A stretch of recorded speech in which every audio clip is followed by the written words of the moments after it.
Hayati ramai dikunjungi pelanggan.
Ini adalah tahun kedua setelah lulus SMA, sebelum Roni memutuskan kembali ke tanah air. Keputusan yang menjadi titik balik penting bagi perjalanan hidup Roni selanjutnya. Roni kembali bekerja sebagai supir tembak di sebuah perusahaan pengisian bahan bakar minyak untuk kapal. Meski hanya sebagai supir, sekaligus pesuruh, Roni tekun mempelajari seluk-beluk bisnis BBM dengan mengamati aktivitas majikannya. Peluang emas diperoleh saat mendapatkan tantangan dari majikan yang putus asa untuk menagih piutang perusahaan sebesar 1,7 miliar ke PT Jakarta Lloyd. Dengan cara yang sederhana namun efektif, Roni berhasil menagih piutang yang telah tertahan hingga 3 tahun itu. Sebagai imbalan, Roni diangkat sebagai karyawan.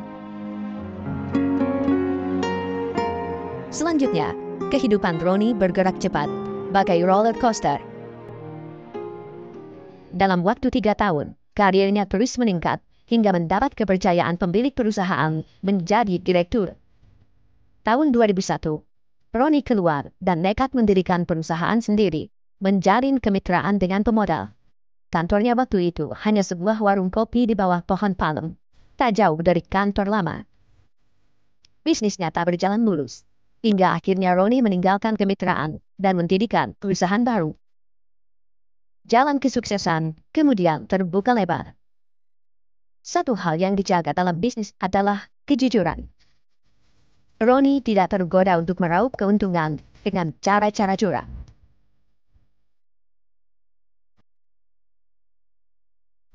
Integritas yang diwariskan keluarga dari generasi ke generasi menjadi modal utama Roni meraih kepercayaan para klien. Saat ini, setelah lebih dari 10 tahun berlalu, omset perusahaan Roni telah mencapai ratusan miliar per bulan. Sebuah prestasi yang fantastis, namun masuk akal. Buah dari kerja sangat keras dan semangat pantang menyerah. Kesuksesan dan kekayaan tidak membuat Roni lupa dengan latar belakangnya. Bersama istrinya, Feby Belinda, dan putranya Rafdel, Roni memilih untuk tetap tinggal dan membangun kampung lamanya di Priok. Alhamdulillah anak saya tuh cuma ngepet kerjanya. Orang-orang masih tidur setengah 5, anak saya tidak bisa jalan kan? Ya enggak, orang anak saya tuh pekerja keras, usahanya keras dan ikhlas, itu aja saya kira.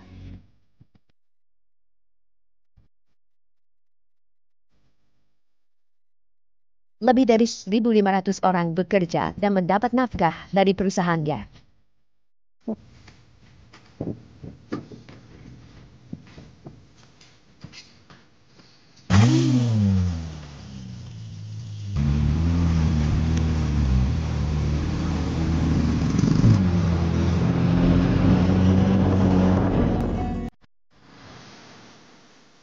Namun Roni tetap seorang yang sederhana, yang bisa berbincang dengan tukang beca depan rumahnya dengan hangat.